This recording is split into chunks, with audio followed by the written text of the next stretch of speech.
Vous êtes sur France Culture, hein, c'est le rendez-vous des politiques, une leçon de sagesse aujourd'hui en compagnie de Raymond Barre, avec pour vous interroger Philippe Reynaud, Éric Mandonnet de l'Express, Yann Moulier-Boutan et Caroline Brouet de France Culture qui vous pose tout de suite une question. Ministre, la conversation nous y invite. Je voudrais que vous reveniez rapidement. Vous avez dit tout à l'heure qu'il vous était parfaitement indifférent qu'on vous taxe d'antisémitisme ou de négationnisme ou que sais-je, etc.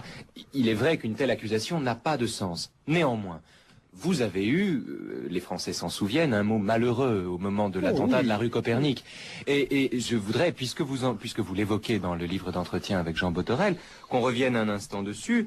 Vous aviez dit, au moment de l'attentat de la rue Copernic, il y avait 3 morts. Vous avez dit votre indignation devant cet attentat odieux qui voulait frapper les Juifs se trouvant dans cette synagogue et qui a frappé des Français innocents qui traversaient la rue Copernic. Oui. À quelle occasion vous regrettez ce mot-là? Non, parce que je me souviens très bien... C'est un lapsus, enfin... Non, je me souviens très bien du climat dans lequel j'ai dit cela. Et n'oubliez pas que dans la même déclaration, je dis que la communauté juive ne peut pas être séparée, à mes yeux, de la communauté française. Personne ne doute que vous le pensiez, mais c'est le mot de Français innocents qui... Peut-être, mais ils n'ont pas continué. Quand on cite en entier. Tout à fait. Et la campagne qui a été faite par le lobby juif, le plus lié à la gauche,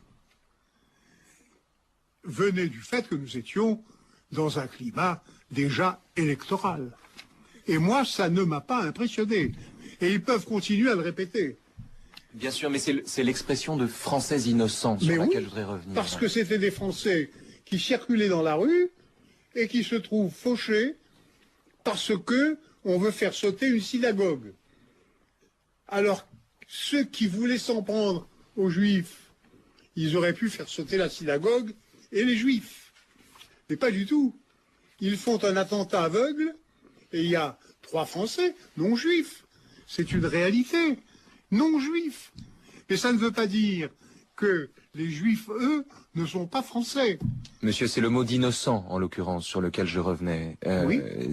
Vous dites non-juif, c'est incontestable. Pourquoi aviez-vous parlé de innocent à ce moment-là? Parce que ce qui était la caractéristique de ceux qui faisaient l'attentat, c'était de châtier des Juifs coupables. À leurs yeux. À leurs yeux. À leurs yeux. Mais bien sûr, à leurs yeux. Pas aux miens. Les Français n'étaient pas du tout liés à cette affaire. Non, je suis très clair sur ce point.